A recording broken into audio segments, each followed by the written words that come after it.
Shri Radhe ITI electrician technical class में आप सभी का स्वागत है। हम पिछली क्लास में पढ़ रहे थे प्रतिरोध ताप गुणांक, है ना। हमने पिछली क्लास में प्रतिरोध ताप गुणांक के बारे में पढ़ा था। तो पिछली क्लास में प्रतिरोध ताप गुणांक हमने देखा था कितने प्रकार का होता है, 3 प्रकार का। एक होता है धनात्मक, एक होता है ऋणात्मक और एक होता है शून्य या नगण्य, शून्य या नगण्य। ठीक है, तो ये 3 प्रकार के प्रतिरोध ताप गुणांक के बारे में हमने पिछली क्लास में देखा था। अब इसके बाद में हम देखते हैं कि जो प्रतिरोध ताप गुणांक होता है, प्रतिरोध ताप गुणांक, इसे हमने दर्शाए थे अल्फा जीरो से, और इसका हमने क्या फॉर्मूला बनाए थे। अल्फा जीरो का फॉर्मूला था आरटी इंटू एक सेकेंड,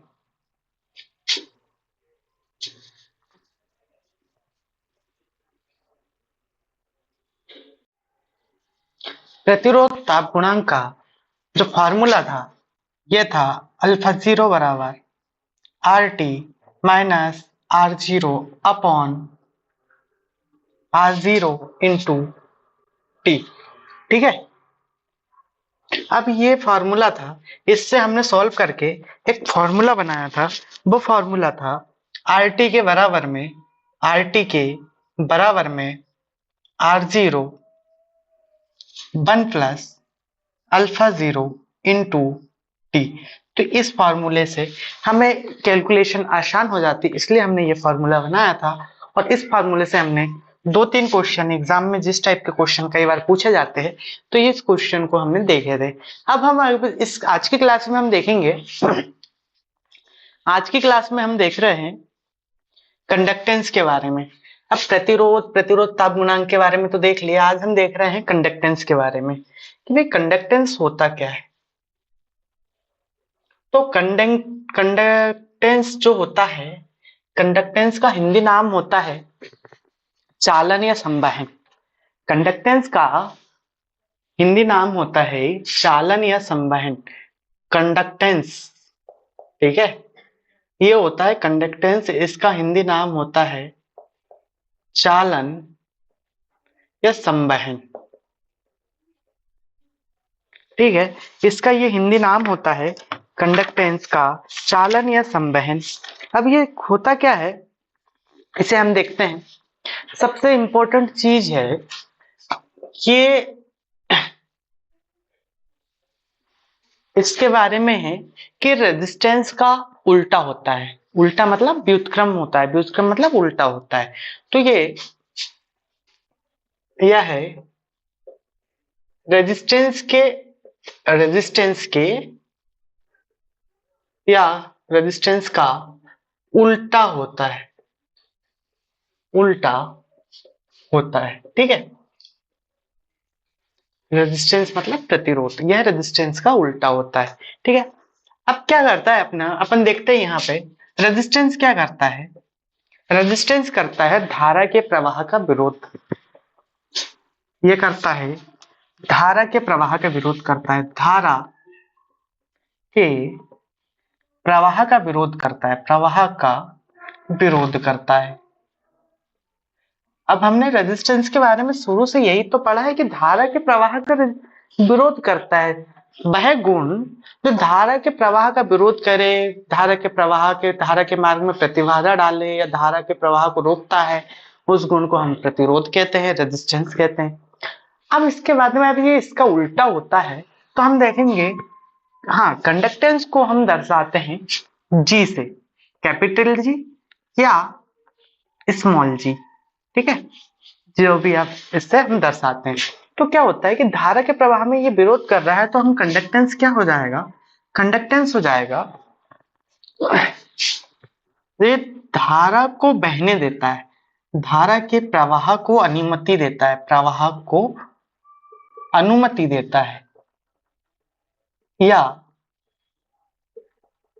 इसी को बोल सकते हैं धारा के प्रवाह में मदद करता है, धारा के प्रवाह में मदद करता है, धारा के प्रवाह में मदद करता है।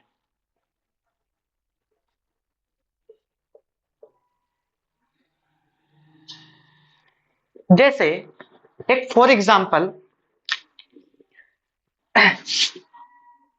यदि हम कभी साइकिल चला रहे होते हैं,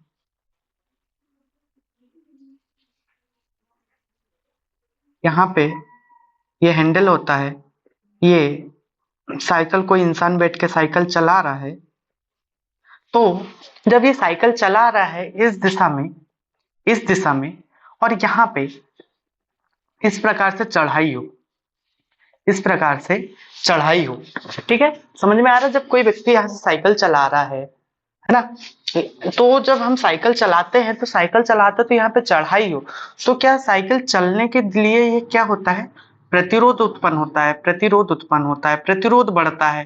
क्यों? क्योंकि हमें ज्यादा ताकत लगानी पड़ती है जब चढ़ाई वाले रास्ते पे होते हैं। और यही चीज यदि ये ढलान हो तो क्या होगा, ये ढलान क्या होती है, हमारी साइकिल को चलने में मदद करती है, इसकी स्पीड बढ़ती है। तो आए समझ में कि प्रतिरोध क्यों होता है।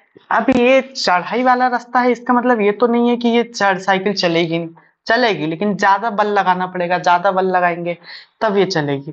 अब ढलान है, इसमें कम बल में भी ज्यादातर साइकिल चल जाएगी, ज्यादा स्पीड से चलेगी, ज्यादा गति तेज रहेगी, यहाँ पे गति कम रहेगी।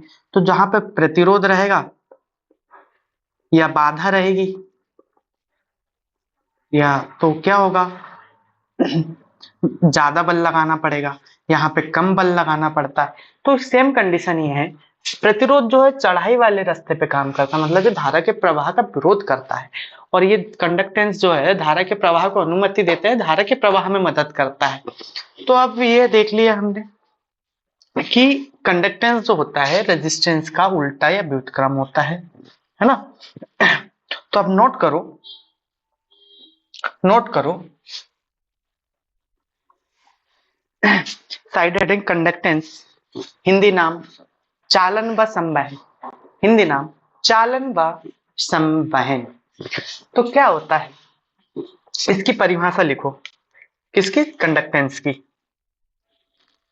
किसी पदार्थ का वह गुण, किसी पदार्थ का वह गुण, किसी पदार्थ का वह गुण जो स्वयं से, किसी पदार्थ का वह गुण जो स्वयं से, का वह गुण जो स्वयं से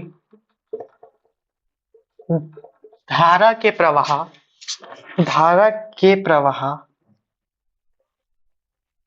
में मदद करता है या धारा के प्रवाह को अनुमति देता है, धारा के प्रवाह को अनुमति देता है, अनुमति देता है, अनुमति देता है, उस पदार्थ का कंडक्टेंस कहलाता है, कंडक्टेंस कहलाता है। इसे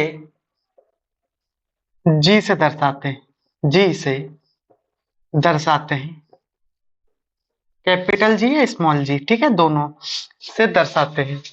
इसका मात्रक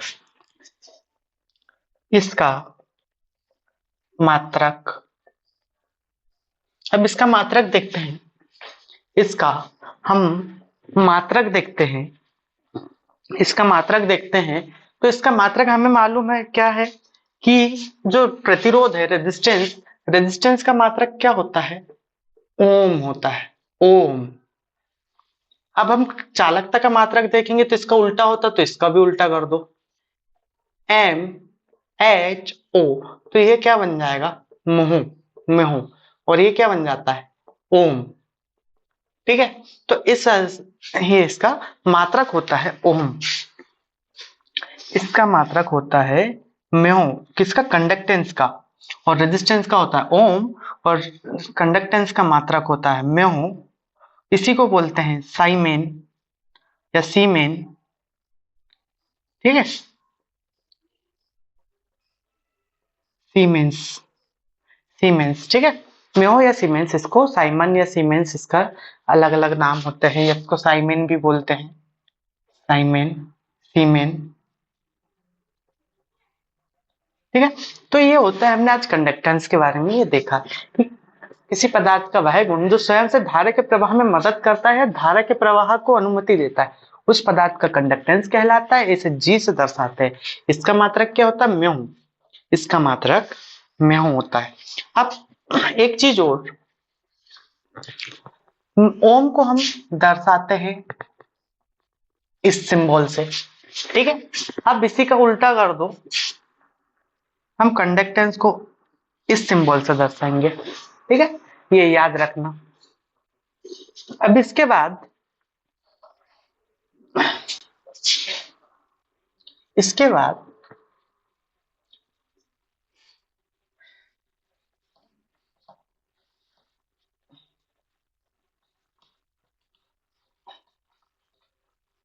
इसके बाद देखते हैं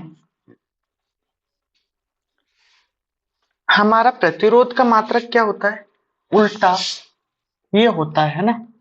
तो ये प्रतिरोध का हमारा मात्रक होता है वो ओम। ठीक है, अब हम देखते हैं प्रतिरोध का सूत्र क्या होता है, रो इनटू एल अपॉन ए। अब हमने देखा था कंडक्टेंस की रेजिस्टेंस का उल्टा होता है, तो G बराबर 1/R। तो हम क्या करेंगे, ये वाली R की वैल्यू यहाँ पे रख देंगे। ठीक है, ये वाले जो R की वैल्यू है, R का जो सूत्र है, R का जो मान है, हम उसको यहाँ पे रख देंगे। तो G बराबर क्या हो जाएगा, 1/ρ इंटू एल अपॉन ए। जब इसे सॉल्व करेंगे तो क्या हो जाएगा, ए को ऊपर पहुंचा देंगे, rho into A upon L, और ये 1 के बटे में रो रहेगा। ठीक है, इसको ऐसे लिख देते हैं, 1 बटे rho into A upon L. ठीक है, अब ये है, तो जो 1/रो है, इसको हम सिग्मा से डिनोट कर देंगे, सिग्मा से रिप्लेस कर देंगे। तो ये इंटू ए अपॉन एल, तो ये क्या है, कंडक्टेंस का फॉर्मूला बन जाएगा, कंडक्टेंस का फॉर्मूला बन जाएगा। अब हमने रेजिस्टेंस के मामले में रेजिस्टिविटी, ठीक है, रेजिस्टिव मतलब विशिष्ट प्रतिरोध, विशिष्ट प्रतिरोध। ठीक है, अब इसी प्रकार सिग्मा को हम बोलेंगे कंडक्टिविटी, कंडक्टिविटी मतलब विशिष्ट चालकता, विशिष्ट चालकता। ठीक है, इतना नोट कर लो, फिर अब आगे देखते हैं।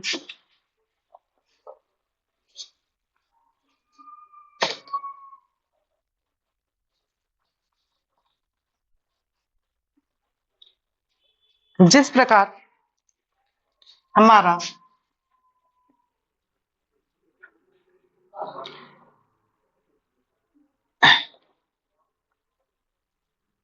ये क्या है, कंडक्टेंस 1/R है, उसी प्रकार हमारा जो है सिग्मा, ये क्या हो जाएगा, 1/ρ। ठीक है, ये क्या है, जी से हमने कंडक्टेंस को शो किया, सिग्मा से क्या हम कंडक्टिविटी को शो कर रहे हैं, आर से हमारा रेजिस्टिविटी है, और इससे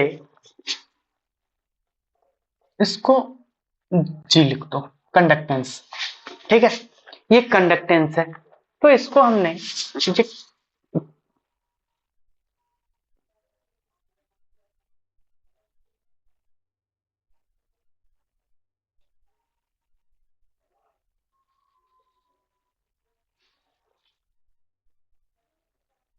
तो ये रो है, तो हमारे यहाँ पे ये जी क्या है, ये कंडक्टेंस है, क्या कंडक्टेंस है, आर हमारा क्या है, रेजिस्टेंस है। ठीक है, ये रेजिस्टेंस है, ये हमारा क्या है, कंडक्टिविटी, कंडक्टिविटी, और ये हमारा क्या है, रो, ये हमारी है रेजिस्टिविटी, रेजिस्टिविटी। ठीक है, अब इसके हम मात्रक देखते हैं। तो कंडक्टेंस प्रतिरोध का व्युत्क्रम है, प्रतिरोध का व्युत्क्रम है, तो प्रतिरोध का मात्रक क्या होता है, जी बराबर 1 ओम हो जाएगा। तो ये क्या हो जाएगा, ओम इनवर्स, या इसको बोलते हैं म्यो, या इसी को बोलते हैं साइमेन, या इसी को बोलते हैं साइमेंस। ठीक है, सीमेंस से साइमेन, उच्चारण का है, जिसको जैसा ठीक लगता है वो तो कर लेता है, बाकी तो ये होता है ना, सीमेन, साइमेन, म्यो, ओम इनवर्स, ये कंडक्टेंस के मात्रक होते हैं। क्या मात्रक, कंडक्टेंस के ये मात्रक होते हैं। अब यहाँ पे हम देखते हैं कंडक्टिविटी। क्या कंडक्टिविटी, कंडक्टिविटी का मात्रक क्या होगा, रेजिस्टिविटी का मात्रक क्या होता है, रेजिस्टिविटी का मात्रक होता है 1/ओम,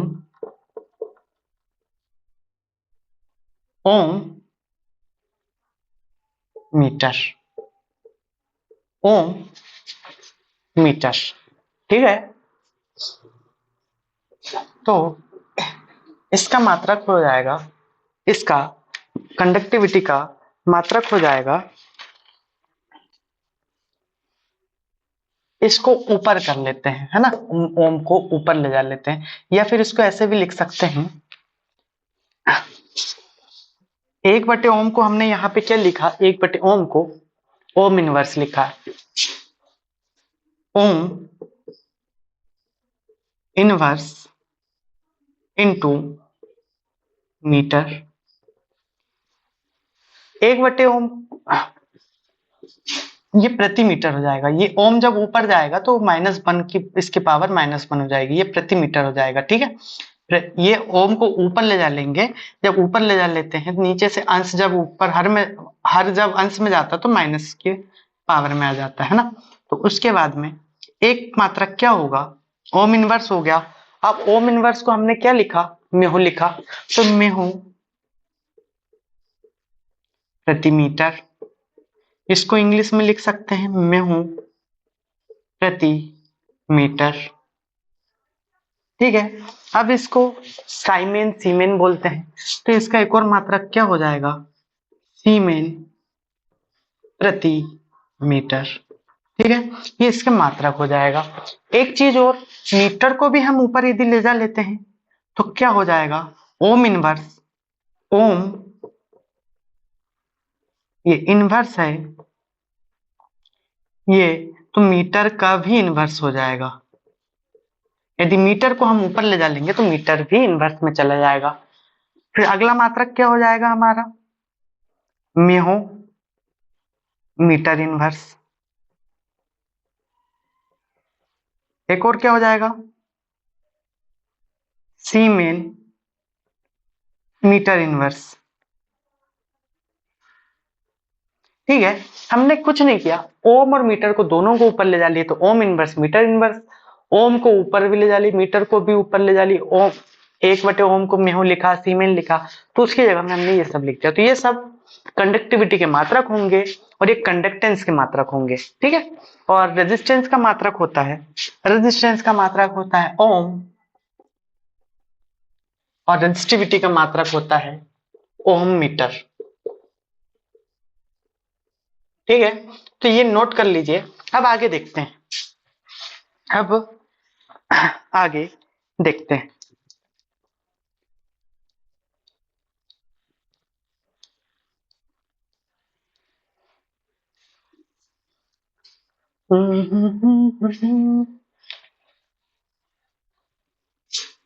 रेजिस्टिविटी का मात्रक ओम मीटर कैसे आता है पता है ना? रेजिस्टिविटी का मात्रक ओम मीटर कैसे आता है, चलो मैं बता देता हूं।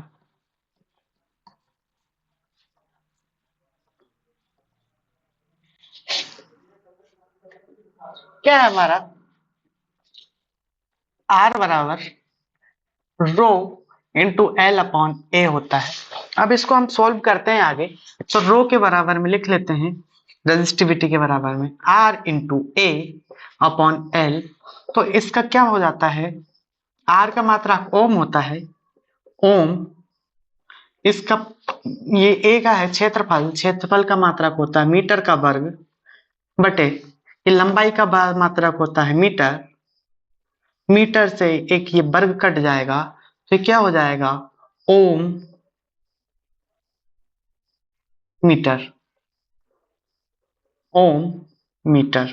ठीक है, इसी प्रकार कंडक्टेंस, कंडक्टिविटी का देखते हैं, तो हमारे पास क्या सिग्मा के बराबर में लिखेंगे, तो जी इंटू एल अपॉन ए। अब हमारा मात्रक देखते हैं, सिग्मा बराबर जी का कंडक्टेंस, कंडक्टेंस का मात्रक क्या होता है, कंडक्टेंस का मात्रक म्यू इंटू, हिंदी में लिख लेते हैं म्यू, लंबाई का मात्रक मीटर, क्षेत्रफल का मात्रक मीटर स्क्वायर, मीटर का वर्ग, ये मीटर से ये वर्ग कट जाएगा, तो म्यू प्रति मीटर। ठीक है, ये मात्रक हो जाएंगे। इस प्रकार से भी मात्रक फार्मूले से निकाल सकते हैं, तो इसे भी नोट कर लीजिए। अब आगे हम देखते हैं प्रतिरोधक के प्रकार, मतलब रेजिस्टर के प्रकार। आगे हम देखते हैं रेजिस्टर के प्रकार, रेजिस्टर के प्रकार। तो रेजिस्टर मतलब प्रतिरोधक कितने प्रकार के होते हैं हम देखते हैं। प्रतिरोधक, साइड हेडिंग डाल लो, प्रतिरोधक के प्रकार। मैं बोलते भी जाता हूं, आप साथ में लिखते भी जाना, इसको याद रखने वाली चीजें हैं, तो याद रखना है ना। तो प्रतिरोधक के प्रकार, सबसे पहला होता है कार्बन प्रतिरोध, कार्बन प्रतिरोध, कार्बन प्रतिरोध। अब ये कार्बन प्रतिरोध क्या होता है, कैसे बनता है कार्बन प्रतिरोध, ये कार्बन प्रतिरोध कार्बन चूर्ण, कार्बन चूर्ण और रेजिन को मिलाकर इसे बनाते हैं। ठीक है, कार्बन प्रतिरोध क्यों बना, कैसे बनता है, कार्बन चूर्ण और रेजिन को मिला के इसे बनाया जाता है। तो लिखिए, कार्बन प्रतिरोध को कार्बन चूर्ण और रेजिन को मिलाकर बनाया जाता है, कार्बन चूर्ण और रेजिन को मिलाकर बनाया जाता है। अब क्या होता है, नेक्स्ट पॉइंट इसमें लिखिए, नेक्स्ट पॉइंट इसमें लिखिए, अब कार्बन क्या होता है, तापक्रम बदलते हैं, तापक्रम बदलते हैं तो इसमें क्या होता है, प्रतिरोध में परिवर्तन होता है। कार्बन में कौन सी प्रकृति का होता है ये, इसका प्रतिरोध ताप गुणांक है, हमने इसके बारे में कल पढ़ा था ना, प्रतिरोध ताप गुणांक के बारे में। तो यह होता है ऋणात्मक। कार्बन का क्या होता है, कार्बन का प्रतिरोध ताप गुणांक, प्रतिरोध ताप गुणांक ऋणात्मक होता है। ठीक है, ऋणात्मक होता है। तो जब ऋणात्मक होता है तो हमने देखा कि इसमें ऋणात्मक होगा, तापमान में परिवर्तन करेंगे तो इसके क्या, प्रतिरोध के मान में भी कमी या वृद्धि होगी, मतलब तो ऋणात्मक है तो कमी होगी। तो हम देखते हैं कि कार्बन जब प्रतिरोध है तो इसका स्थायित्व मतलब एक्यूरेसी, एक्यूरेसी कम होती है, कम होगी।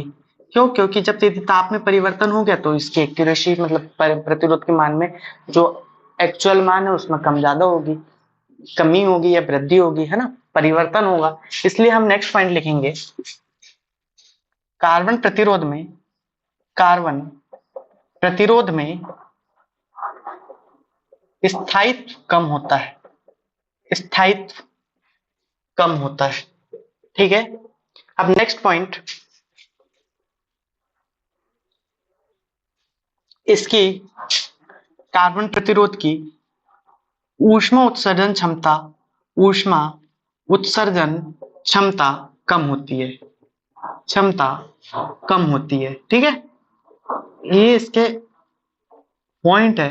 जब तापक्रम में इसके कमी या वृद्धि करते, परिवर्तन करते तो इसके प्रतिरोध में भी कमी होती है और इसका स्थायित्व कम होता है, इसकी ऊष्मा उत्सर्जन क्षमता कम होती है, इसलिए इसको कम रेटिंग के बनाते हैं, इसलिए इसको कम रेटिंग के बनाते हैं, इसको कम रेटिंग के बनाते हैं, कम पावर रेटिंग, कम पावर रेटिंग, पावर रेटिंग के बनाते हैं, कम पावर रेटिंग कितना बनाएंगे, 1/10 वाट से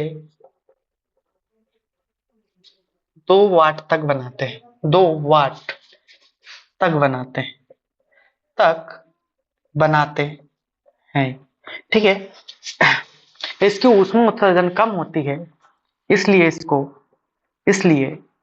इसको कम पावर रेटिंग 1/10 वाट से 2 वाट तक के पावर रेटिंग में बनाते हैं। ठीक है, इसके बाद अगला होगा हमारा प्रतिरोधक का प्रकार वायर बाउंड रजिस्टर। ठीक है, वायर बाउंड रजिस्टर। तो वायर बाउंड रजिस्टर क्या होता है,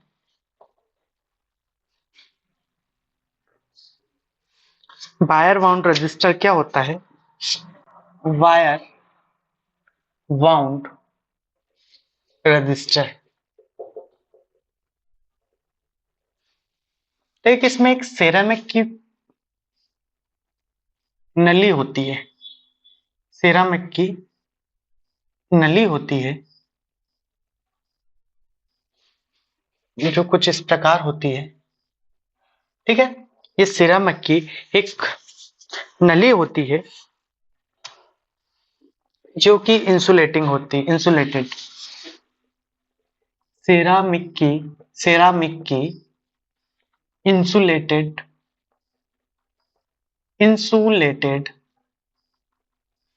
नली।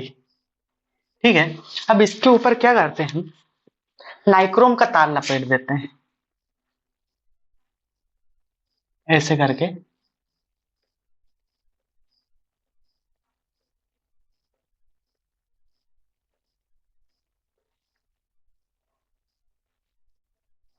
ये हम नाइक्रोम का तार लपेटते हैं, नाइक्रोम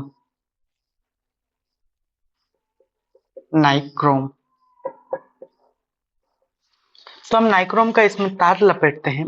नाइक्रोम किन 2 धातुओं से मिलकर बनता है, निकिल प्लस क्रोमियम। ठीक है, नाइक्रोम हम 2 धातुओं से मिलकर बनता है, निकिल और chromium.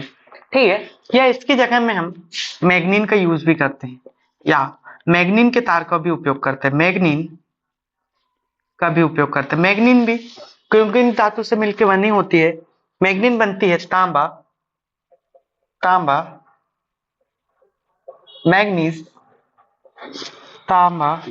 Manganese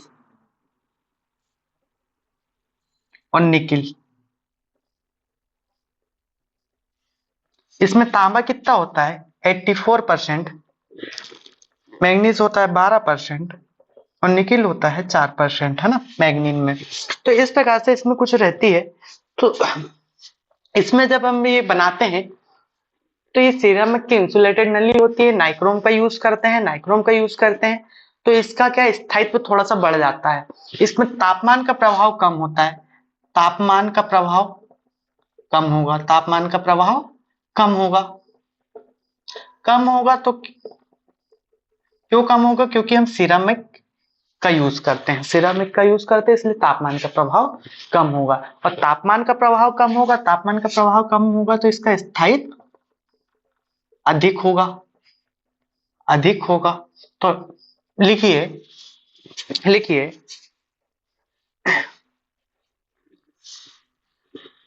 wire bound resistor बनाने के लिए, वायर बाउंड रेजिस्टर बनाने के लिए हम एक सिरामिक इंसुलेटेड नली को लेते हैं, सिरामिक इंसुलेटेड नली को लेते हैं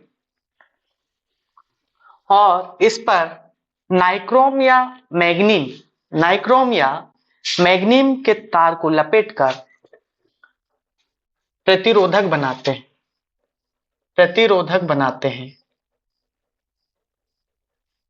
नेक्स्ट पॉइंट, इस प्रतिरोधक में सिरामिक का उपयोग करने के पर, सिरामिक इंसुलेटेड नली का उपयोग करने पर तापमान का प्रभाव, ताप का प्रभाव कम होता है, इसलिए इसका स्थायित्व अधिक होता है। कार्बन प्रतिरोध में क्या थी, ऊष्मा उत्सर्जन कम थी, तो इसमें ऊष्मा उत्सर्जन क्षमता भी अधिक होगी, ऊष्मा उत्सर्जन क्षमता भी अधिक होगी, अधिक होगी। तो नेक्स्ट पॉइंट, इसमें तापमान का प्रभाव कम होता है, इसलिए उसमें ऊष्मा उत्सर्जन भी अधिक होगी। तो नेक्स्ट पॉइंट, इसकी ऊष्मा उत्सर्जन क्षमता अधिक होती है। अब ऊष्मा उत्सर्जन क्षमता अधिक है तो इसकी पावर रेटिंग भी अधिक होगी, तो इसकी पावर रेटिंग, नेक्स्ट पॉइंट लिखिए, नेक्स्ट पॉइंट लिखिए, इस प्रतिरोधक की पावर रेटिंग 5 वाट से 225 वाट तक होती है, 225 वाट तक होती है। ठीक है, इस प्रकार के रजिस्टर की पावर रेटिंग 5 वाट से 225 वाट तक होती है। अब नेक्स्ट लिखिए, next film register, film register अपनी फिल्मों वाली फिल्म नहीं, जो दूसरी प्रकार की फिल्म होती है। तो एक फिल्म का मतलब होता है परत, फिल्म का मतलब होता है परत। ठीक है, तो इसका नाम होता है फिल्म रजिस्टर, फिल्म रजिस्टर।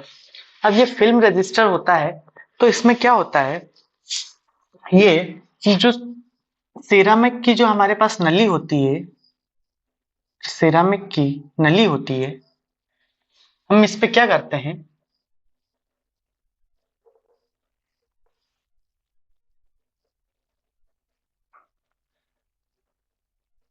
ये जो नली होती है, ये सिरामिक की जो नली होती है, सिरामिक की, इस पे क्या करते हैं, हम एक दूसरे पदार्थ की हम इस पे परत चढ़ा देते हैं। तो कौन कौन से पदार्थ की परत चढ़ा देते हैं इस पे, पहले हम चढ़ा देते हैं कार्बन की, कार्बन की। तो जब हम कार्बन की परत चढ़ाते हैं तो ये कौन सा बन जाएगा, इसका नाम carbon film register, film register. ठीक है ना, इसका उपयोग क्या नाम बन जाएगा, कार्बन फिल्म रजिस्टर। यदि इस पर, यदि इस पर, यदि इस पर कोई धातु की बना दी है, कोई धातु की फिल्म चढ़ा दी है, धातु की परत चढ़ा दी है, धातु है ना, कोई धातु की इस पे हमने परत चढ़ा दी है, तो उसका क्या बन जाएगा, ये metal film register, metal film register. ठीक है, अब इसमें कौन सी धातु यूज करेंगे, इसमें वही नाइक्रोम या मैग्नीन। ठीक है, ये धातु है, धातु का यूज करेंगे तो मेटल फिल्म रजिस्टर, कार्बन का यूज करेंगे तो कार्बन फिल्म रजिस्टर। तो इसमें लिखिए फिल्म रजिस्टर में, ये डायग्राम बना लो, इसमें लिखिए सिरामिक के ऊपर, ये कौन सी नली है, सिरामिक की, सिरामिक के ऊपर, सिरामिक के ऊपर कार्बन या नाइक्रोम धातु की, कार्बन या नाइक्रोम धातु की फिल्म, या फिल्म मतलब परत, कोष्टक में फिल्म मतलब परत, ये फिल्म इसका मतलब होता है परत, फिल्म या परत चढ़ाकर चढ़ाकर रजिस्टर बनाते हैं, प्रतिरोधक बनाते हैं, रजिस्टर बनाते हैं या प्रतिरोधक बनाते हैं। अतः कार्बन फिल्म रजिस्टर और मेटल फिल्म रजिस्टर ये दो प्रकार के होते हैं, है ना। ये कार्बन फिल्म रजिस्टर और मेटल फिल्म रजिस्टर ये दो प्रकार के रजिस्टर होते हैं। तो नेक्स्ट पॉइंट लिखिए, कार्बन से ज्यादा अच्छा कौन सा होगा? मेटल। मेटल ज्यादा अच्छा होगा कि कार्बन? मेटल ज्यादा अच्छा होगा, है ना। तो इसमें नेक्स्ट पॉइंट लिखिए, next point, metal film register, metal film register, metal film register carbon film register से अच्छे या बेहतर होते हैं, अच्छे या बेहतर होते हैं। अब इसके बाद में एक होता है सरमेट रजिस्टर, सरमेट, सरमेट नाम से स्पष्ट है सरमेट। अब कुछ लोग तो इसका नाम ही पहली बार सुन रहे होंगे, तो ठीक है, पर अब ये होता है सरमेट, सरमेट। तो ये सर से हो जाएगा सिरामिक, सिरामिक, सिरामिक, ठीक है। और मेट से हो जाएगा मेटल, धातु, है ना। तो इसमें लिखिए, सिरामिक पर, सिरामिक पर धातु की परत चढ़ाकर, सिरामिक पर धातु की परत चढ़ाकर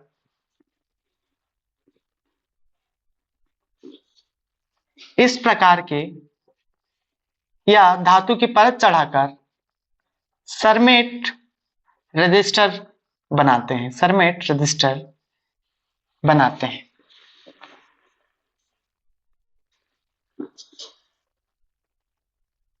नेक्स्ट पॉइंट, इसकी एक्यूरेसी बहुत अच्छी होती है ना। क्या? इसकी एक्यूरेसी बहुत ज्यादा अच्छी होती है, बहुत ज्यादा अच्छी होती है।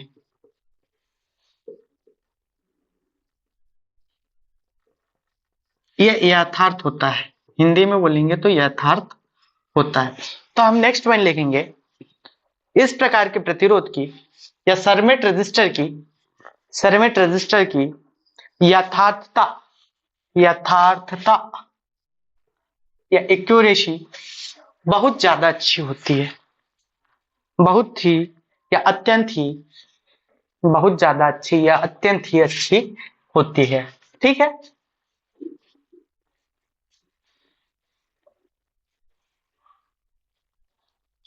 अब इसके बाद, इसके बाद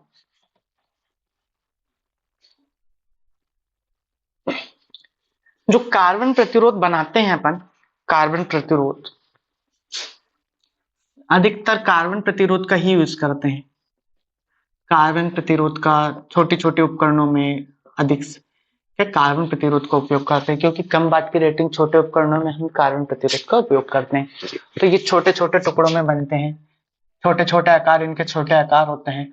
तो इन पे क्या नंबर लिखना मुश्किल हो पाता है, क्या इन पे नंबर ऐसे कि 10 ओम है, 30 ओम है, तो ये लिखना मुश्किल हो जाता है। इसलिए क्या हम इस पे कलर कोडिंग का यूज करते हैं। तो नेक्स्ट पॉइंट हम डालेंगे, colour coding of carbon register, carbon register, ठीक है। कार्बन प्रतिरोधक के, कार्बन प्रतिरोधक के कलर कोडिंग, ठीक है, कार्बन प्रतिरोधक की कलर कोडिंग। तो कार्बन प्रतिरोधक की कलर कोडिंग क्या होगी, हम देखते हैं। यहाँ पे सबसे पहले रंग, यहाँ पे लिखेंगे हम अंकीय मान, अंकीय मान। यहाँ पे लिखेंगे गुणांक, गुणांक। यहाँ पे लिखेंगे सहनशीलता, सहनशीलता। तो क्या होता है हमारे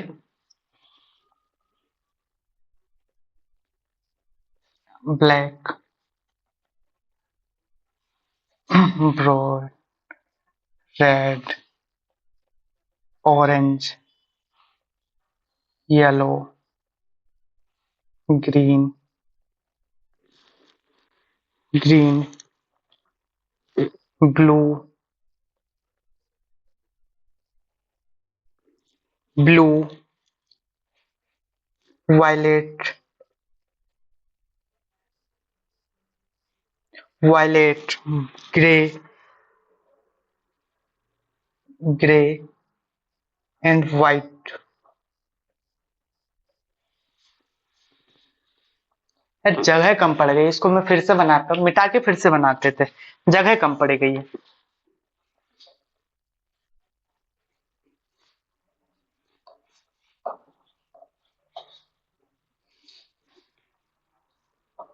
थोड़ी सी जगह कम पड़ गई, इसलिए इसको फिर से बना लेते हैं।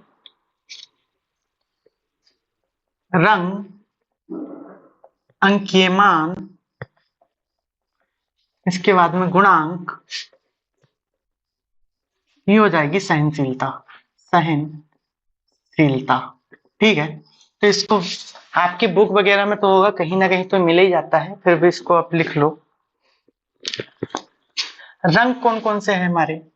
Black, brown, red, orange, yellow, green, blue, blue, violet,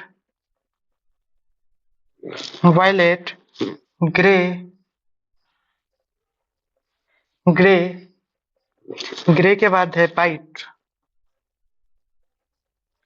1 2 3 4 5 6 7 8 9 10, ये 10 कलर है, और हमारे पास अंकों की संख्या भी, गणित में अंकों की संख्या भी 10 है ना। इसके बाद में हम यहाँ पे ये देख लेते हैं, 0 1 2 3 4 5 6 7 8, ये 9। इसके बाद में एक होता है कलर गोल्ड, सिल्वर, या फिर एक होता है नो कलर। ठीक है, इनके ये नंबर तो नहीं होते हैं। अब देखते हैं गुणांक, इनके गुणांक क्या होते हैं। गुणांक होते हैं, आधार 10 होता है, इसकी 10 की पावर में ये होता है गुणांक। 10 की घात 0, 10 की घात 1, 10 की घात 2, या 10 की घात 3, या 10 की घात 4, या 10 की घात 5, या 10 की घात 6, 10 की घात 7, 10 की घात 8, 10 की घात 9। और गोल्ड और सिल्वर का, ये गोल्ड का होता है 10 की घात -1, सिल्वर का होता है 10 की घात -2, 10 की घात -1 और 10 की घात 2। अब इनकी सहनशीलता कितनी होती है? ये होती है ±1%, ±2%, ±3%।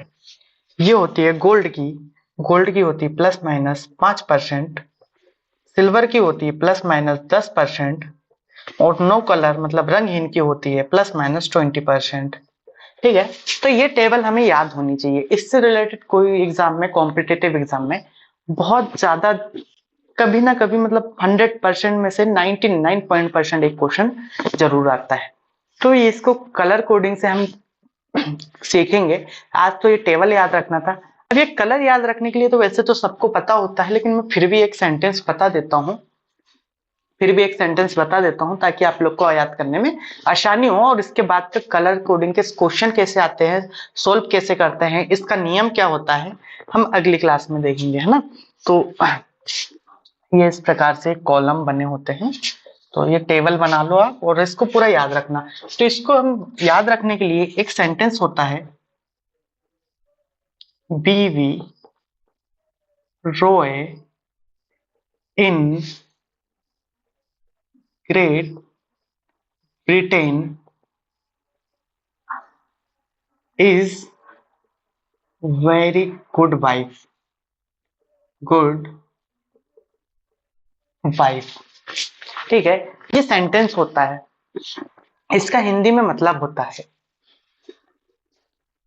इसका हिंदी में मतलब होता है ग्रेट ब्रिटेन में, ग्रेट ब्रिटेन में, ग्रेट ब्रिटेन में बीवी रॉय जो है, बीवी रॉय बहुत अच्छी पत्नी है, बहुत अच्छी पत्नी है।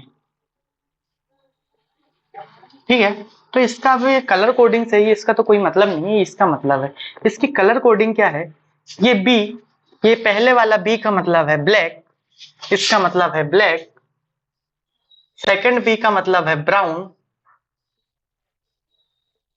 आर का मतलब है रेड, ओ से मतलब है ऑरेंज, ऑरेंज, बाय से है येलो, येलो, ग्रेट, ग्रेट से मतलब है ग्रीन, ये ग्रीन, ब्रिटेन, ब्रिटेन से मतलब है ब्लू,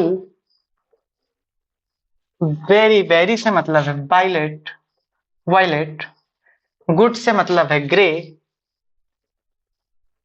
और वाइट से मतलब है वाइट। इन 0 से लेकर 9 तक के कलर कोडिंग याद करने के लिए, और गोल्ड और सिल्वर 9 कलर के तो हमें सिर्फ टॉलरेंस याद करना होता है, सहनशीलता, सहनशीलता याद करना होता है, ये गुणांक याद करने होते हैं, तो बाकी इसका तो कलर कोडिंग नहीं होती है ना।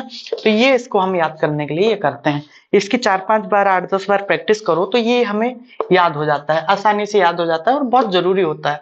बीबी रॉय great, great Britain is very good wife, great Britain में बीबी रॉय बहुत अच्छी पत्नी है।